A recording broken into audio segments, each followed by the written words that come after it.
ದೈವಿಕ ಅಂದರೆ ಪೂಜಾ ಕಾರ್ಯಕ್ರಮಗಳು, ಅವತ್ತು ಯಾಗ ಯಜ್ಞಗಳ ಮುಖಾಂತರ ಮತ್ತು ಪುಣ್ಯ ಆರಾಧನೆಯನ್ನು ಮಾಡಿ ಅವತ್ತು ಈ ಕ್ಷೇತ್ರವನ್ನು, ಈ ಸ್ಥಳವನ್ನು ದೇವತೆಗಳಿಂದ ಪೂಜಿಸಲ್ಪಟ್ಟು, ಮತ್ತು ಅವತ್ತು ಒಂದು ಏನು ಭಗವಂತನ ಪಂಚಭೂತೇಶ್ವರ ಸ್ವಾಮಿಯ ಉತ್ಸವ ಮತ್ತು ನಾವು ಏನು ನಮ್ಮ ಉತ್ಸವ ಮೂರ್ತಿಗಳಿವೆ ಅದೆಲ್ಲವನ್ನು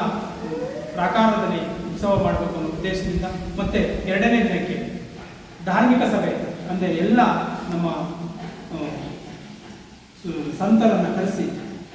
ಶ್ರೀಗಳನ್ನು ಕರೆಸಿ ಈ ಒಂದು ಮಣ್ಣನ್ನು ಪಾವನ ಮಾಡಬೇಕು ಅನ್ನೋ ಉದ್ದೇಶದಿಂದ 2 ದಿನದ ಕಾರ್ಯಕ್ರಮವನ್ನು ಮಾಡಬೇಕು ಅನ್ನೋ ಉದ್ದೇಶ ಇಟ್ಟುಕೊಂಡಿದ್ದೀವಿ. ಹಾಗೆ ನಮ್ಮ ಆದಿಚುಂಚನಗಿರಿ ಮಠದ ಶ್ರೀ ಶ್ರೀ ಶ್ರೀ ನಿರ್ಮಲಾನಂದ ಅವರನ್ನು ಈ ಪಾದಕ್ಕೆ ಈ ಮಣ್ಣಿಗೆ ನಿಮ್ಮ ಪಾದವನ್ನು ಬೆಳೆಸಿ ಈ ಕಾರ್ಯಕ್ರಮವನ್ನು ಯಶಸ್ವಿ ಮಾಡಿಕೊಡ್ಬೇಕು ಅಂತ ಕೇಳ್ಕೊಳ್ಬೇಕು ಅನ್ನೋ ಉದ್ದೇಶ, ಮತ್ತು ಸುತ್ತೂರು ಮಠದ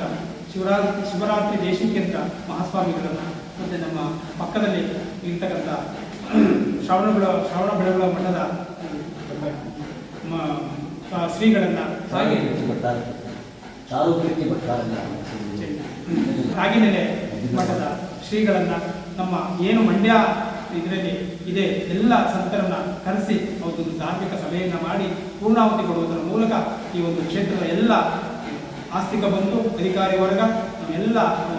ಮಹನೀಯರನ್ನು ಒಗ್ಗೂಡಿ ಈ ಒಂದು ಕಾರ್ಯಕ್ರಮ ನಡೆಸ್ಕೊಡ್ಬೇಕು ಅಂತ ಕೇಳ್ಕೋಬೇಕು, ಮಾಡಬೇಕು ಅನ್ನೋ ಉದ್ದೇಶ ಇಟ್ಕೊಂಡು ಈ ಒಂದು ಆಲೋಚನೆ ಮಾಡಿದ್ವಿ.